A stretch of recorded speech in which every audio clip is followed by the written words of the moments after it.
hanya ada di Indonesia.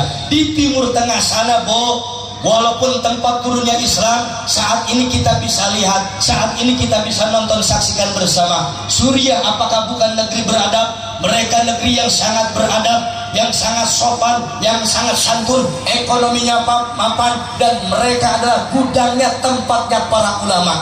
Tapi kenapa hari ini bisa berantakan? Karena di Suriah, walaupun suku bangsanya hanya 7 suku saja, mereka tidak menggabungkan antara ideologi agama dengan negara, jalan masing-masing, sehingga antar suku bisa mudah dipecah belah, dan Suriah hancur luluh berantakan seperti saat ini. Indonesia yang luasnya luar biasa, 1/8 negara ada di kita, dari Sabang sampai Merauke, dari Tanah Abang sampai Rawabangke, 714 suku yang ada di Indonesia. Tapi kenapa bisa duduk bareng? Ini adalah karena istihoroh dan jasanya para alim ulama. Paham? Alhamdulillah. Tah bisa rajaban, imtihan, nabuhan rohan, marawisan kita jasa para alim ulama. Jadi rada serius malurah ngobrolannya. Tah ini kurang nyambung karena rajabanana. Halo, masih siap mendengarkan? Siap?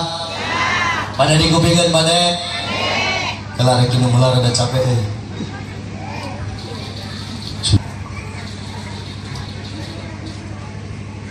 Saya sampaikan Ibu, saya khawatir putra-putra terbaik dari Wantilan ini masuk organisasi yang dilarang oleh negara, yang dilarang oleh agama, yang justru menjadi makar bagi kita sendiri di lingkungan terkecil keluarga, bahkan secara kenegaraan.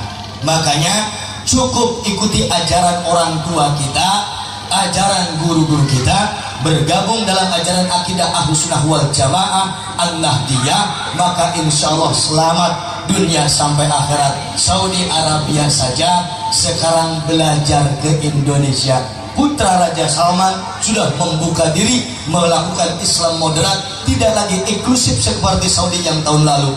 Ketika anak Ansor Banser saat Said mereka menggunakan sholawat yalal waton, dalam baitnya dikatakan hubbul waton minal iman, cinta tanah air ini adalah iman. Ini membuat diskusi ulama sedunia berpikir tentang boleh dan tidaknya mengucapkan kalimat-kalimat tersebut dalam rangkaian syahid ketika umroh. Akan tetapi gara-gara masalah ini memicu Raja Salman sendiri mengeluarkan statement al-watan fi qulubina, bangsaku dalam hatiku. Naon bedana jeung hubul waton minal iman.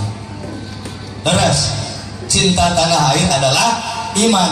Mata orang luar hayang ngelehkeun Indonesia, lain hayang ngelehkeun tentarana babari, tentarana mabuk. Tapi yang sulit dikalahkan dari bangsa kita adalah persatuan dan kesatuan warga negara anu bakal toh pati, bakal rela sebaraga keur bangsana ketika digerong ulama jihad fisabilillah. Resolusi jihad yang dikumandangkan oleh Hadratus Syekh Kiai Haji Hasyim Asy'ari 22 Oktober memicu terjadi perang campus 10 November yang dikatakan Hari Pahlawan. Itu adalah gerakan para ulama. Mbah Hasyim menyerukan jihad fisabilillah untuk semua warga Indonesia. Hukumnya fardu ain yang ada 90 km dari kota Surabaya, dan fardu kifayah yang 90 km di luar kota Surabaya. Saat ingin terjadi perang persis dari tanggal 9 November, saat itu ditahan oleh Mbah Hasyim. Kenapa? Mbah Hasyim mengatakan kita masih menunggu singa Jawa Barat yang masih di perjalanan. Siapa yang ditunggu dari Jawa Barat? Kiai Abdullah Abbas Bunten Cirebon, Kiai Sanusi Kempek Cirebon, dan Kiai Amin yang datang dari Cirebon adalah ulama-ulama yang berkaromah luar biasa. Datang ke Surabaya luar biasa. Saksi hirupna aya keneh ya Kiai Abdullah Abbas, santrinya yang ikut ketika menemani sang Kiai Kiai Abbas Bunten. Subhanallah, nu dibawakan kacang hijau, dibawakan ukur sakarung sendal bagian. Akan tetapi dengan karomahnya ulama, Kiai tempo dulu kacang hijau diaurkeun maka sobatna brebet jadi brand, jadi bedil, sampai pesawat sekutu jatuh halancur gara-gara kacang hijau. eta bakiak dialungkeun jadi teh wajah geus teu kaharti ku akal eta mah ilmu karomahna para ulama kiai baheula beda jeung kiai ayeuna. Ai kiai baheula mah saeutik daharna saeutik sarena, ari kiai ayeuna mah saeutik dahar saeutik sare. Jadi kiai baheula jeung kiai ayeuna bedana teh saeutik. Pan model wing mah barang akan nungkul pagaweanana nam budak ayeuna hese aya nurutan kiai baheula teh aya saten palurang daek puasa baheula we keur di pasantren ayeuna mah nyatu we pagawean teh komo usum rajaban kieu mah palurang subhanallah ibu pun bojo oge naekna 3 kilo sia atuh da ayeuna ti peuting kajengan amat bawa bakakak da bisi-basi diisukeun mah campur sop bunga ieu lebar bakakak jeung sop dahar deui sebadan hari isuk-isuk menang di dahar di kamari mah wangsur dicela wangsur dicerelek ajengan eta mah bakakak lagi 2 boluna 2 kulupukna pot pinu eta kurupuk miskin teh si kurbanani ece ieu mah nyaritakeun anu geus nyaritakeun anu atos kamari ti Purwadadi kantenan di Jawa Tengah mah eta bawang satarung dogasin jeung eta urang ngomong heureuy genta sate dadakan dibekelkeun alhamdulillah eta mah nyaritakeun anu geus di Jawa Tengah apan ayeuna mah tiwantilan teu nyaho dancan puating panitiana poho dawa ajar poho ge palura sok pejabat salah poho dah gara-gara naon sifat jelema aya keneh poho aya keneh hilap leles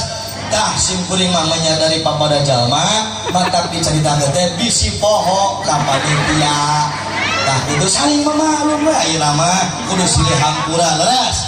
Nah geuning dicaritakeun ayeuna mumpung aya keneh waktu ngajina hitung-hitung ngingetan tah gitu ya wajar kurang kudu silih ingetan leres kok urang teh kudu silih ingetan. Nah geuning diingetan ti ayeuna keneh muhun maksudna ngarah persiapan tak gitu langsung mah we cara nama lah nu penting mah lamun teh mah berangkat kajengan di dieu cilaka keur uing naon bakal tanda tanya nu di imah teh ce apaan pun bojo teh naos aya naos wantilan teh muhun mana berkata teu aya bener aya bohong dieuna ulinya coba apaan pun paseaeun eta teh kahiji bakal digorengkeun nama wantilan teh kurang dakwah betul. Saya tidak ikhlas tidak ridho institusi ieu lempur akhirnya digorengkeun gara-gara berkah bener toh mata kudu jaga-jaga barang-barang jeung embung kuing lamun gara-gara berkah akhirnya pasea jeung nu lima daripada pasea jeung nu lima kuing mah mending pasea jeung panitia ayeuna di dieu